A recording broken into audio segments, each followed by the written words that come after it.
கடும் காற்று காரணமாக நுரைச்சோலை முன்னுற்பத்தி நிலையத்துக்கு அருகில் பல்வேறு சுற்றாடல் பிரச்சினைகள் எழுந்துள்ளன. குவிக்கப்பட்டுள்ள நிலக்கரி காற்றில் அள்ளுண்டு செல்வதனால் இந்த நிலைமை ஏற்பட்டுள்ளது.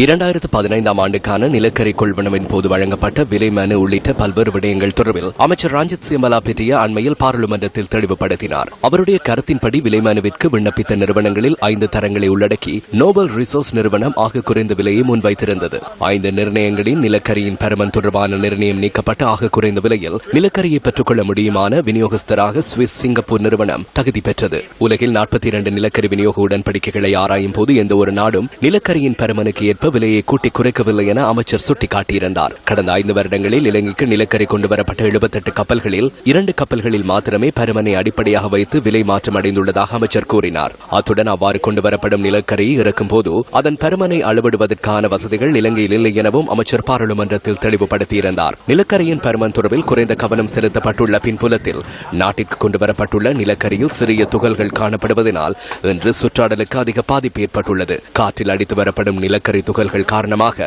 வீடுகளில் வசிக்க முடியாது என நுரைச்சோலை அனல் மின் நிலையத்துக்கு அருகில் வாழும் மக்கள் தெரிவிக்கின்றனர். நுரைச்சோலை அனல் மின் நிலையத்துக்கு அருகில் குவிக்கப்பட்டுள்ள நிலக்கரி காரணமாக விவசாயிகளாகிய நாம் பெரும் சிரமங்களை எதிர்நோக்குகிறோம்.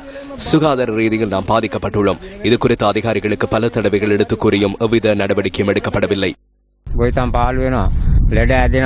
விவசாய நிலங்கள் பாழடைந்துள்ளன. நமக்கு தொழில் செய்ய முடியாது. விரைவில் நோய்வாய்ப்படுகிறோம். அதனால் இந்த இடத்தை விட்டு செல்ல வேண்டிய நிலை ஏற்பட்டுள்ளது.